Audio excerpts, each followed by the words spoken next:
এবার একটু বিশ্রাম নিন, এতদিন এত গলাবাজি করে। আমি একসময় বলেছিলাম ওনার নাম হচ্ছে উদয়নের উড়িয়ে দিয়ে কুদয়ন গ্রহ, মানে এত কুকথা বলতেন, এত রংবাজি করতেন। এই বয়সে এগুলো না করলেই ভালো হতো। আর আমাদের মাননীয় মুখ্যমন্ত্রী তো একটি কথা বলেইছেন, যিনি অন্যায় করেছেন আইনের পরিভাষার মধ্যে তাকে তার শাস্তি পেতে হবে। এই মুহূর্তে আমার এখনই মনে আসলো যে দিনহাটা পৌরসভায় যতদূর সম্ভব এই আবাস যোজনা নিয়ে একটি বড় কেলেঙ্কারি হয়েছে, বাড়তি টাকা ইত্যাদি নেওয়া হয়েছে। দেখুন, আমার মনে হয় তৃণমূল কংগ্রেসের নেতা মন্ত্রীদের কাছ থেকে একটা শিক্ষা মনে হয় সমস্ত রাজনৈতিক কর্মী কার্যকর্তাদের নেওয়া দরকার, যে ওই কী বলে, পাপ ড্যাশ ড্যাশ কেউ ছাড়ে না। ফলে পাপ করবেন না, তাহলে শেষ জীবন ভালো যাবে না। সুজিত বসু, উজ্জ্বল বিশ্বাস এবং দিলীপ মণ্ডলের পর এবার গ্রেপ্তার রাজ্যের প্রাক্তন উত্তরবঙ্গ উন্নয়ন মন্ত্রী উদয়ন গুহ। পুর নিয়োগ দুর্নীতিতে ইডির হাতে গ্রেপ্তার হয়েছিলেন প্রাক্তন দমকল মন্ত্রী সুজিত বসু। সরকারি ত্রাণ লুঠের অভিযোগে গ্রেপ্তার প্রাক্তন কারামন্ত্রী। আর হুমকি, ধর্ষণ সহ একাধিক অভিযোগে গ্রেপ্তার প্রাক্তন পরিবহন প্রতিমন্ত্রী দিলীপ মণ্ডল। আর এবার পুলিশের জালে প্রাক্তন উত্তরবঙ্গ উন্নয়ন মন্ত্রী উদয়ন গুহ। ফুলবাগানে ধৃত দিনহাটার প্রাক্তন তৃণমূল বিধায়ক উদয়ন গুহ এবং রাজ্যের প্রাক্তন মন্ত্রী, তার গ্রেপ্তারির পর দিনহাটা একেবারে সেলিব্রেশনের মুড। একে অপরকে আবিরে রাঙিয়ে দিচ্ছেন বিজেপি কর্মীরা।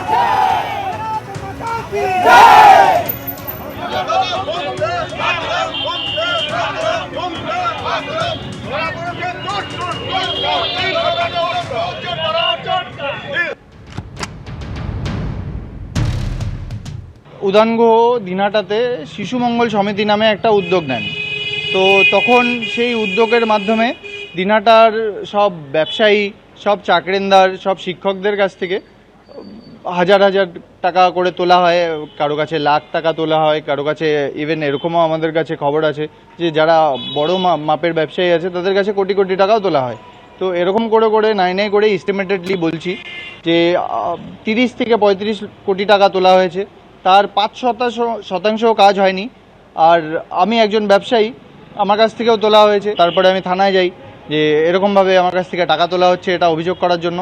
তো তখন সেই অভিযোগ যখন করতে যাই আমি, তখন আমাকে তৃণমূলের দুষ্কৃতীরা রাস্তার থেকে, থানার সামনের রাস্তার থেকে আমাকে তুলে নিয়ে যায়। তুলে নিয়ে গিয়ে আমাকে জেরা করা হয় যে এগুলা কী করতে কী করছো থানার সামনে, হ্যান ত্যান এগুলো বলা হয়। তারপরে আমি এড়ানোর চেষ্টা করি। তারপরে ওরা আমাকে বলে যে ওই বিষয় নিয়ে যদি কোনো ধরনের কোনো কেস করো তাহলে বাড়ি ভেঙে দেবো, এই করে দেবো, সেই করে দেবো, বাড়ি আগুন লাগিয়ে দেবো। অভিযোগ করেছি আমি 12/6/2026। এবার একটু বিশ্রাম নিন, এতদিন এত গলাবাজি করে। আমি একসময় বলেছিলাম ওনার নাম হচ্ছে উদয়নের উড়িয়ে দিয়ে কুদয়ন গ্রহ, মানে এত কুকথা বলতেন, এত রংবাজি করতেন। এই বয়সে এগুলো না করলেই ভালো হতো। আর আমাদের মাননীয় মুখ্যমন্ত্রী তো একটি কথা বলেইছেন, যিনি অন্যায় করেছেন আইনের পরিভাষার মধ্যে তাকে তার শাস্তি পেতে হবে। এই মুহূর্তে আমার এখনই মনে আসলো যে দিনহাটা পৌরসভায় যতদূর সম্ভব এই আবাস যোজনা নিয়ে একটি বড় কেলেঙ্কারি হয়েছে, বাড়তি টাকা ইত্যাদি নেওয়া হয়েছে। দেখুন, আমার মনে হয় তৃণমূল কংগ্রেসের নেতা মন্ত্রীদের কাছ থেকে একটা শিক্ষা মনে হয় সমস্ত রাজনৈতিক কর্মী কার্যকর্তাদের নেওয়া দরকার, যে ওই কী বলে, পাপ ড্যাশ ড্যাশ কেউ ছাড়ে না। ফলে পাপ করবেন না, তাহলে শেষ জীবন ভালো যাবে না। আইনে যা হবে তাই হবে। তবে জেনারেলি তো এই নতুন সরকার ভিন্ডিকটিভ হয়েছে, প্রতিশোধমূলক মনোভাব নিয়ে চলছে, তার মধ্যেই উদয়ন গুহ করেছে। এবিপি আনন্দ, এগিয়ে থাকে, এগিয়ে রাখে।